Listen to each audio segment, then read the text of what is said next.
Masih dengan saya, Ihan Martoyo, saya mengajar di STT Reform Indonesia di Kemang, Jakarta. Saya masih bersama Pak Chandrahan MTH dan Pak Ivan Santoso MDiv. Dalam klip singkat kali ini kita membahas tentang Nestorianisme. Jadi pandangan Nestorius termasuk salah satu pandangan juga yang dianggap tidak sejalan dengan konsili di Chalcedon. Nah, sebenarnya apa yang dipikirkan oleh Nestorius, Pak Ivan? Di Efesus, Pak Ihan. Di Efesus, ya. Benar. Jadi Nestorius pandangannya tidak dianggap ortodoks di konsili Efesus begitu. Berbeda dengan video-video sebelumnya, saya agak sulit berbicara tentang Nestorianisme.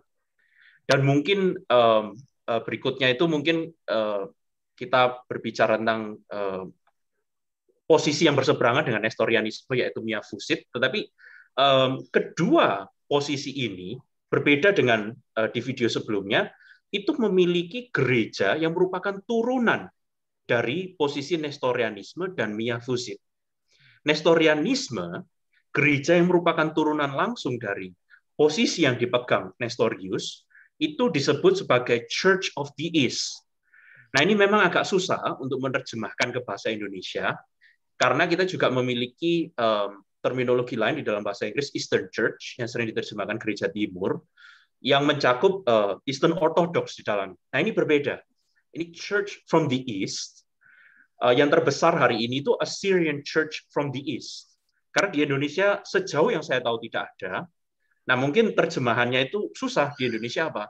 Ada yang mengatakan gereja dari timur gitu. Tapi mungkin kita pakai bahasa Inggris saja, Church of the East begitu. Church of the East ingin membela bahwa posisi Nestorius itu sebenarnya tidak bertentangan dengan ortodoksi. Tetapi untuk diskusi kita pada malam hari ini, posisi yang sering dianggap sebagai Nestorianisme, posisi yang sering dianggap sebagai yang dipegang Nestorius, kira-kira demikian, bahwa Yesus itu duinatur, jelas, Allah dan manusia. Kita berbicara selalu tentang Yesus yang Allah dan manusia. Naturnya ada dua. Tetapi yang sering disematkan kepada Nestorius adalah Nestorius percaya bahwa Yesus itu pribadinya juga dua. Nah, kata pribadi ini susah juga, karena di dalam bahasa Yunani ada dua kata yang sering diterjemahkan sebagai pribadi, yaitu hypostasis dan prosopon. Posisi konsili Efesus mengatakan Yesus itu naturnya, fusisnya dua. EHYSIS mungkin kalau orang yang. Tetapi konsili Efesus mengatakan Yesus itu hypostasisnya satu. Jadi di dalam kesatuan hypostasis, di dalam kesatuan pribadi, Yesus ini memiliki dua natur, yang sering disebut doktrin hypostatic union. Begitu. Nestorius dengan gamblang mengatakan dirinya percaya Yesus itu dua fusis, dua hypostasis, tetapi Nestorius mengatakan satu prosopon. Sehingga banyak yang mengatakan Nestorius itu posisinya adalah prosopic union. Tapi mungkin diskusi ini bisa semakin kompleks. Pertanyaannya adalah, yang Nestorius maksud sebagai dua hypostasis, apakah sama dengan yang dimaksud konsili Efesus satu hypostasis? Tetapi kira-kira garis besarnya yang ditentang oleh Efesus adalah posisi Yesus itu naturnya dua, kepribadiannya dua. Berarti Yesus itu ada dua kepribadian gitu. Ada kepribadian Allahnya, ada bukan kepribadian bahkan, ada pribadi Allahnya, ada pribadi manusianya gitu. Ada hypostasis Allahnya, ada hypostasis Logos Son of God, ada hypostasis manusianya gitu. Jadi sebenarnya Yesus ini ya kayak orang yang punya pribadi dua gitu. Ya, jadi gambaran memang yang sering disematkan kepada pemikiran Nestorius adalah Yesus tuh jadi seperti split personality ya. Walaupun Nestorius mungkin akan bilang bahwa di dalam will-nya dua person ini menjadi satu begitu ya. Will-nya sejalan begitu ya. Nah, mungkin untuk klarifikasi Pak Ivan. apa pemikiran Nestorius itu terkait dengan istilah Theotokos dari Cyril ya, dan sering dilihat bahwa Nestorius itu berlawanan dengan Cyril. Itu seperti apa sih sebenarnya Pak Ivan?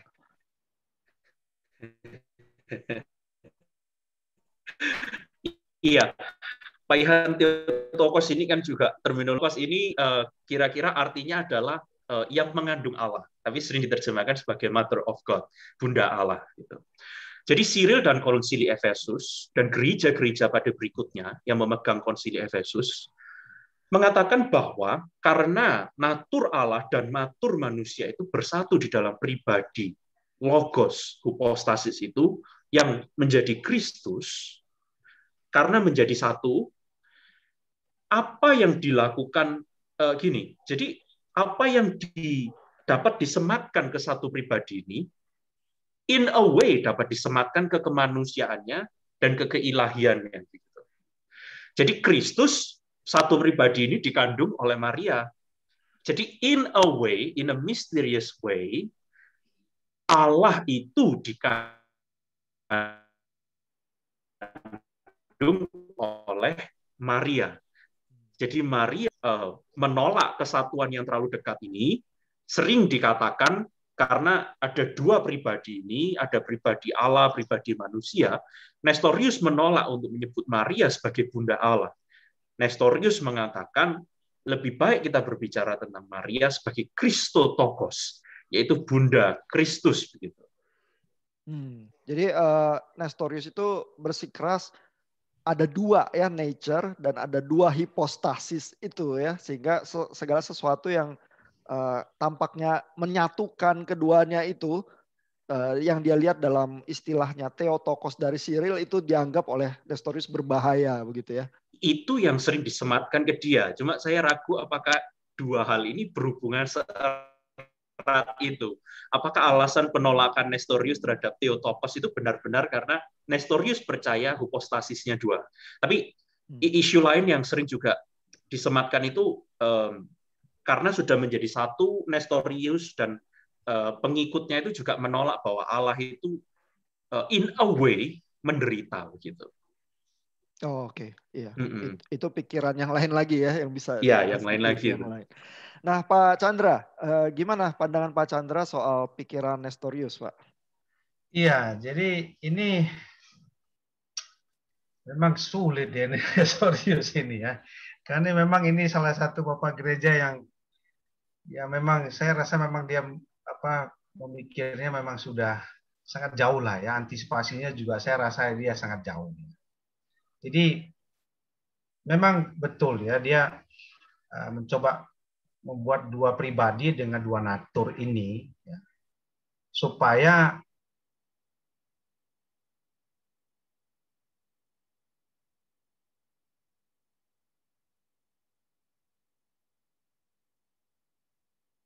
bisa tepatnya Maria mengandung Kristus. Nah, sehingga seolah-olah Kristus sama Allah sama manusia itu ya konsekuensinya harus dipisah dulu. Nah, dari mungkin saya lihat yang gini ya. Saya nggak tahu apakah Mariologinya itu bisa menjadi kunci untuk memahami pikiran Nestorius ya. Karena kan tidak mungkin, sangat sulit bagi mereka memahami bahwa Maria mengandung Allah. Seperti tadi Pak Ivan bilang.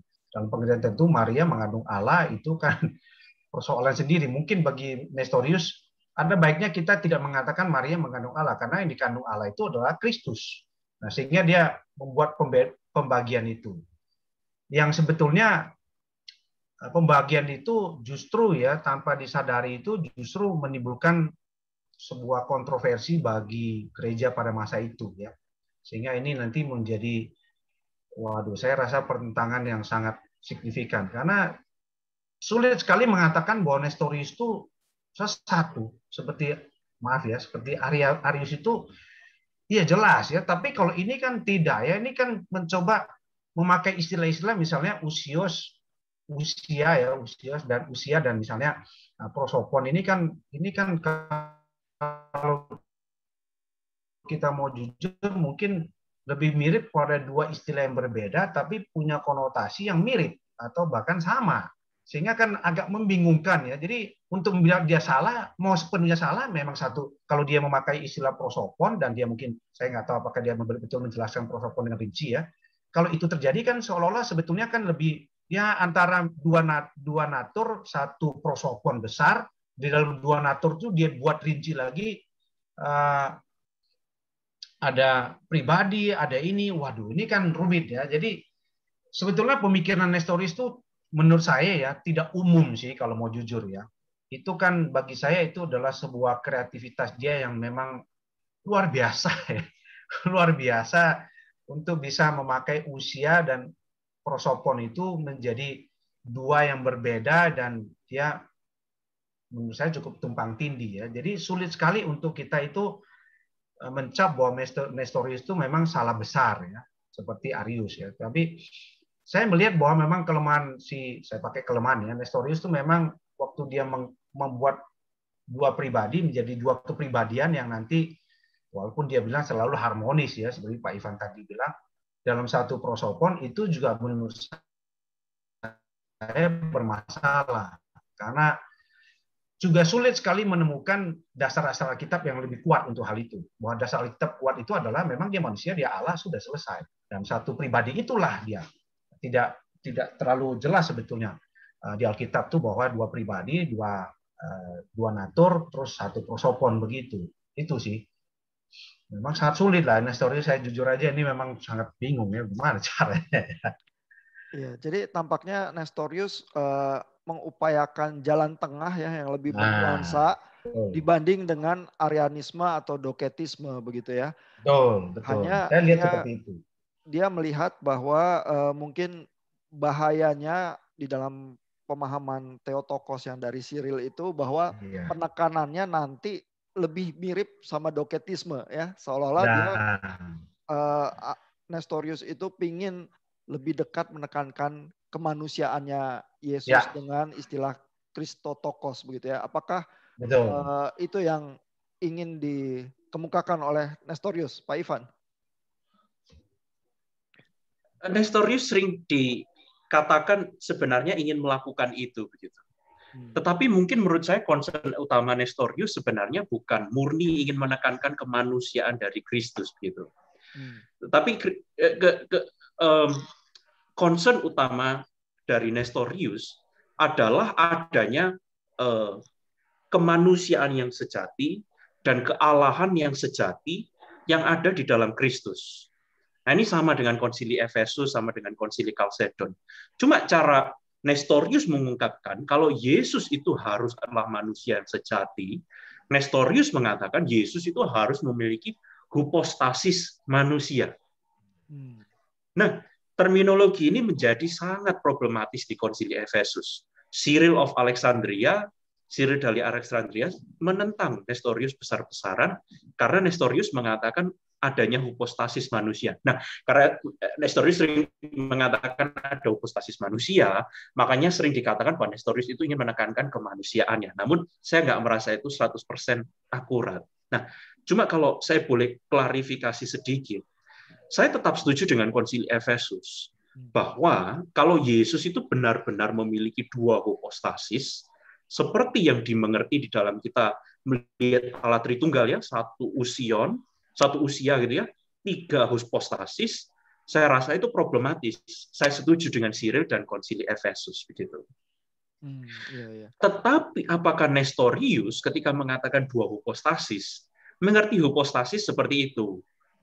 Nah, mungkin sedikit saja Pak Ihan ya, kalau saya boleh ya. Karena kita mendapatkan ajaran Nestorian ini kebanyakan itu dari gereja yang menghormati Nestorius itu tadi. Yaitu Assyrian Church of the East gitu. Assyrian Church of the East menggunakan bahasa Syriac, bahasa Syria gitu. Assyrian Church of the East mengatakan bahwa Yesus itu memiliki 2 natur.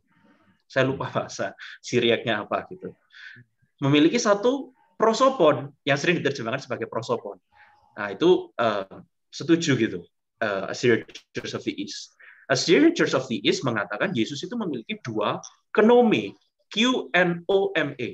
di bahasa Syriac, yang di dalam literatur Yunani sering diterjemahkan sebagai hypostasis.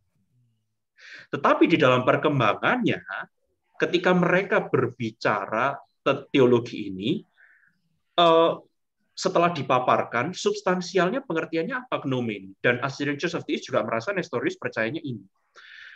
Dua hypostasis yang dimaksud di sini itu lebih mirip dengan dua usia, begitu. Jadi Yesus itu dua natur yang abstrak, fusis, dua usia, dua natur yang konkret, manusia dan ilahi, satu prosopon, satu pribadi, gitu. Itu yang kira-kira dipercaya mereka, gitu. Jadi apakah Nestorius itu benar-benar bertentangan substantif dengan Efesus, itu menarik untuk Ya, jadi bisa dibilang fokusnya Nestorius adalah ingin menekankan kepada kedua natur Yesus itu, begitu ya? Kesejatian kemanusiaannya, jadi ya khususnya kan. Nah, Nestorius mengatakan itu harus ada hypostasis yang kedua, gitu. Nah, mungkin pada saat ini juga cukup produktif kalau kita bilang lawannya pemikiran Nestorius itu ya, yaitu Eutychianism, yang mungkin lebih menekankan kepada kesatuan ya dari kedua natur itu. Gimana Pak Ivan kalau pemikiran Eutychianism ini, Pak? Iya, ini juga pertanyaan yang sangat kompleks untuk langsung dibahas gitu. Karena Eutychianism menekankan satu natur di dalam Allah, dan natur yang lebih mendominasi adalah natur ilahi, gitu. Sehingga natur kemanusiaan Kristus itu semacam tersedot, gitu, atau tidak nampak lagi. Mengapa kompleks? Karena Konsili Chalcedon, jadi Konsili Efesus itu kalau kita bilang itu menentang posisi yang di sini, Konsili Chalcedon itu menentang posisi yang di sini, gitu.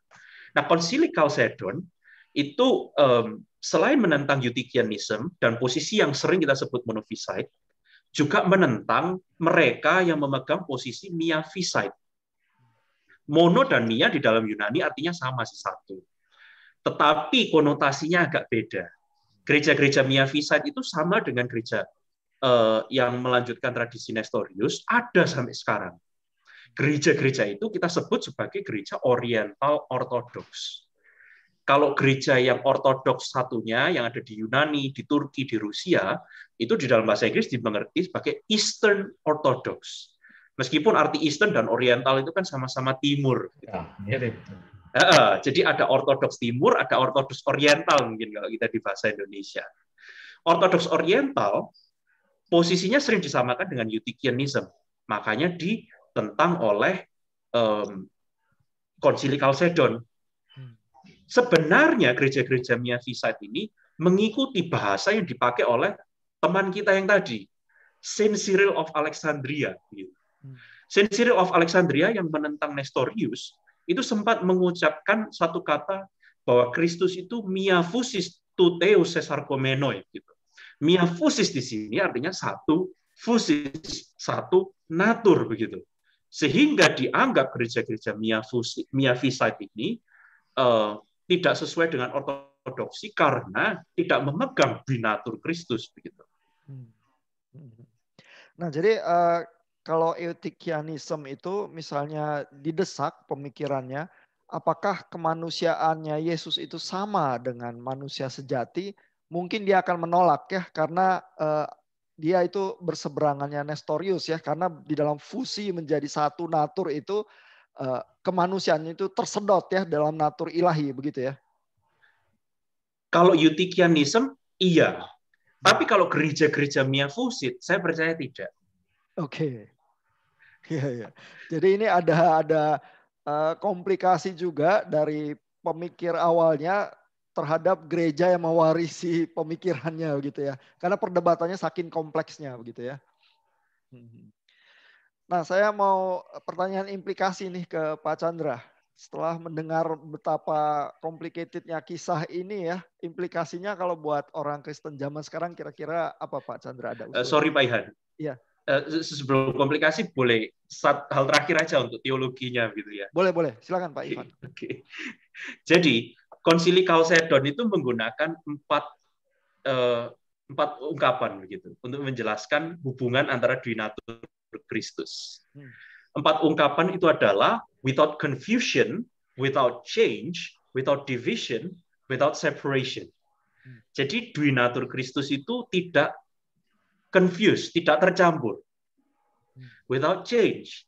Jadi keilahiannya tidak menjadi setengah kemanusiaan dan kemanusiaannya tidak setengah keilahian.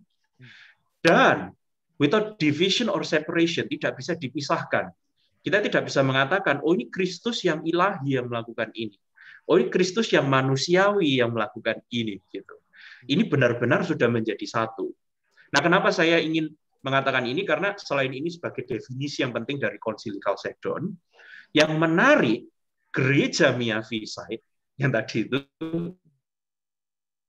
meskipun Kristus itu cuma ada satu natur, miaphysis, mengatakan bahwa di dalam satu natur ini, keilahian dan kemanusiaan Yesus Kristus itu juga tidak tercampur, tidak berubah, dan tidak terpisahkan. Jadi secara substantif, banyak dipercaya sama, dan banyak dari kedua tradisi ini yang merasa juga sama, Ortodoks Timur dan Ortodoks Oriental. Saya tidak bisa mengatakan semuanya, tapi banyak teolog Ortodoks Oriental dan Timur yang sudah bertemu dan mengatakan mungkin bahasa kita saja yang beda, tapi substansinya sama kita. Gitu. Ya, jadi Pak Ivan menggambarkan bahwa gereja-gereja yang kita mungkin kurang familiar karena kita dari tradisi gereja Barat itu mungkin secara pemahaman mengucapkan Konsili Credo Chalcedon itu juga bisa setuju begitu ya.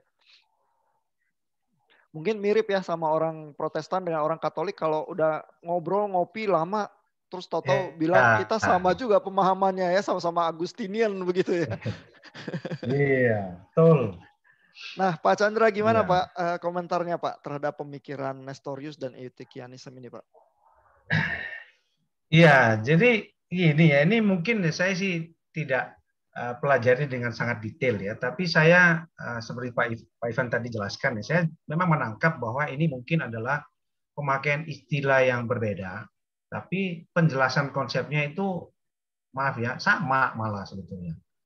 Mia kan sebetulnya memang satu ya, mono sama mia kalau mau dibedakan seperti tadi Pak Ivan bilang konotasinya mono itu adalah only, mia itu satu, only kan tidak ada yang lain, satu itu kan tanda kutip ya, satu bisa di dalamnya nah kompleks, tapi mono itu ya nggak bisa cuma satu ya. Eutychian itu nah konotasinya ke sana. Jadi kalau dilihat ya sebetulnya kan gini ya, pada waktu kita mulai mencoba mempelajari Nestorian dengan dan Eutychian ini ya, jadi monofisit ini dengan miafisit ya dengan Nestorian ini, tiga ini kan kompleks sekali. Nah, saya rasa perlu kita juga memahami dulu sebetulnya apa yang seperti Pak Ivan tadi, apa sebetulnya yang mereka maksudkan dengan bahasa ini. Nah, kalau tidak nanti kita jangan-jangan kita menangkap dengan semantik kita ya, pemahaman kita sematkan ke mereka. Sementara waktu lihat penjelasan mereka duduk sama-sama, mereka bisa kan mungkin hanya bahasa. Justru kita yang nanti salah menangkap, memahami mereka secara salah. Dan itu kan menjadi gawat ya. Jadi kalau menurut saya, pada waktu kita bicara implikasi ya, maka Nestorian itu perlu kita lebih teliti ya, memahami istilah-istilah yang mereka pakai yang mungkin memang tidak familiar dengan gereja Barat seperti tadi Pak Ian bilang ya, tidak familiar dengan kita gereja Barat, tapi mungkin kita harus membaca, memahami konsep mereka itu dengan detail. Oh, nanti jalan pikirannya sampai kemana, baru kita bisa tahu sebetulnya kita ini ada di posisi yang secara substansi memang sama, tetapi secara bahasa menjadi berbeda. Jadi secara fenomena kita mungkin berbeda, tetapi secara substansi kita sebetulnya sama. Nah, kalau seperti itu bagi saya justru melihat ini sebagai sebuah keluasan wawasan, ya, keluasan wawasan dalam hal entahkah pembahasan ataukah entahkah penjelasan yang sifatnya itu justru harusnya saling melengkapi ya dengan ada di antara sesama gereja Timur kalau memang itu terjadi ya. Tapi kalau memang pada akhirnya Nestorius memahami itu sebagai dua natur yang kalau kita baca dan semua menangkap memang dua natur, dua pribadi, nah itu memang menjadi persoalan sendiri. Nah, kalau itu yang terjadi, maka kita akan menemukan bahwa itu kayak es sama kayak air sama minyak jadinya nanti. Nah, kalau gitu di mana ceritanya? Bisa dong kita memisahkan yang ini dikerjakan Yesus Tuhan, yang ini kerjakan Yesus manusia. Waktu berdoa dia Yesus manusia, waktu melakukan keajaiban Yesus Tuhan. Sementara waktu melakukan keajaiban juga pakai tangannya sebagai manusia kan. Menjadi kompleks ya. Jadi menjadi salah kalau memang Nestorian memahami dua-dua ini. Jadi menurut saya khusus Nestorian dan miafisit monofisit ini saya rasa perlu kehati-hatian yang lebih ekstra. Ya. Ada baiknya kita pelajari dengan lebih baik dulu, baru kita mengambil keputusan bahwa konsekuensinya adalah ini. Memang resiko mengatakan kalau itu satu ya, resiko ya bahwa mengatakan itu hanya satu itu memang problem. Ya, satu pribadi aja, satu natur aja memang problem. Karena kalau kita bicara hanya satu natur, maka mau nggak mau tinggal dua. Manusia menguasai Allah atau Allah menguasai manusia. Yang jelas paling logis adalah Allah menguasai manusianya. Jadi manusianya itu seperti air laut dikasih garam lagi. Ya sudah, begitu saja sudah. Jadi tetap diakui ada, tetapi tetap aja yang berperan itu kealahannya. Itu kan kalau itu yang terjadi, resiko untuk memakai bahasa monofisit, miafisit itu menurut saya lebih beresiko untuk salah. Ya, untuk membuat orang salah paham. Jadi menurut saya perlu klarifikasi yang panjang. Itu implikasinya. Jadi khusus untuk monofisit Nestorian dan memang masih ada gereja sekarang, saya rasa tidak mudah bagi kita untuk memberikan judgement. Sampai kita mengatakan, bagi saya paling jauh adalah, maaf ya, kamu punya bahasa itu beresiko untuk membuat orang salah mengerti. Itu mungkin paling baik sih dari saya. Menurut saya. Oke, jadi saya pertanyaan sama ke Pak Ivan ya. Apakah usulan Pak Chandra itu klarifikasi dan mungkin berdialog ya terhadap yang berbeda itu usulannya Pak Ivan? Saya rasa itu usulan yang sangat penting sih begitu. Dan ini bersyukurnya sudah dilakukan oleh gereja-gereja lain, gitu, meskipun kita sendiri tidak melakukannya. Jadi gereja-gereja miafisit itu seperti yang saya katakan tadi, gereja Oriental Orthodox itu telah berdialog dengan gereja Eastern Orthodox sangat lama, sampai mereka ke kesimpulan banyak dari mereka secara substansi itu sama, tetapi secara bahasa beda. Tetapi dialog ini juga dilakukan oleh gereja Katolik Roma, gitu, dengan gereja Oriental Orthodox. Gereja Church of the East ini yang agak unik, meskipun letak mereka itu sebenarnya gereja timur gitu ya. Tetapi mereka itu seperti dikucilkan oleh gereja-gereja timur, baik Eastern Orthodox maupun Oriental Orthodox. Tetapi syukurnya gereja Assyrian Church of the East sudah melakukan diskusi dan dialog, bahkan menghasilkan common declaration dengan gereja Katolik Roma begitu. Jadi saya itu cuma khawatir begini. Kita berbeda itu boleh, sah-sah saja teologi kita berbeda. Tetapi jangan kita merasa berbeda di hal-hal yang sebenarnya kita tidak berbeda. Perbedaannya itu benar di substansinya, di pengertiannya, atau di semantik, di verbal, di bahasanya saja. Apakah misalnya semangat seperti itu ya, kita ngobrol, mengklarifikasi, lalu menemukan diri lagi kalau bisa dibilang begitu ya, dan bahkan mungkin memformulasikan sesuatu yang sifatnya lebih berdamai, bisa juga terjadi antara Protestan sama Katolik. Pak Ivan gimana Pak? Ini topik yang lebih kontroversial ini. Tapi saya mengatakan hal ini sebelumnya. Saya join Declaration Federation pada tahun 1999 kalau saya tidak salah. Lalu pada tahun 2017 di 500 tahun peringatan reformasi, Badan Gereja Reform Dunia World Communion of Reformed Churches juga menyetujui isi dari dokumentasi tersebut. Sekilas apa yang diucapkan dokumen tersebut adalah kita berbeda bahasa, tetapi secara substansi kita nggak ngomong 100% sama, tapi banyak sekali yang sama begitu. Di dalam pengertian doktrin keselamatan dan doktrin pembenaran gitu. Berarti sebenarnya secara historical sudah berdamai ya, tinggal gereja-gerejanya bagaimana mengambil sikapnya ya. Pak Chandra apa melihat hal yang sama, Pak Chandra? Iya, ini pengalaman saya waktu studi di Amerika ya, Calvin. Waktu itu saya sempat ikut conference worship-nya ya. Itu Anti-Right hadir di sana. Rupanya mereka juga mengundang satu pastor ya, atau satu bishop, pastor lah ya, pastor Katolik yang cukup dikenal. Dia undang. Di sana rupanya mereka baru sadar ya, waktu ngomong-ngomong baru sadar bahwa dua-duanya sepakat bahwa satu istilah union with Christ itu rupanya punya konsep yang sama antara Katolik sama Reform. Loh, kok bisa sama ya? Sementara Katolik hanya mempersiapkan itu based on Katoliknya. Nah, sementara kita dari Reform ngomong, loh, kalau gitu ini mungkin bisa menjadi sebuah permulaan untuk kita membahas hal-hal yang sebetulnya identik.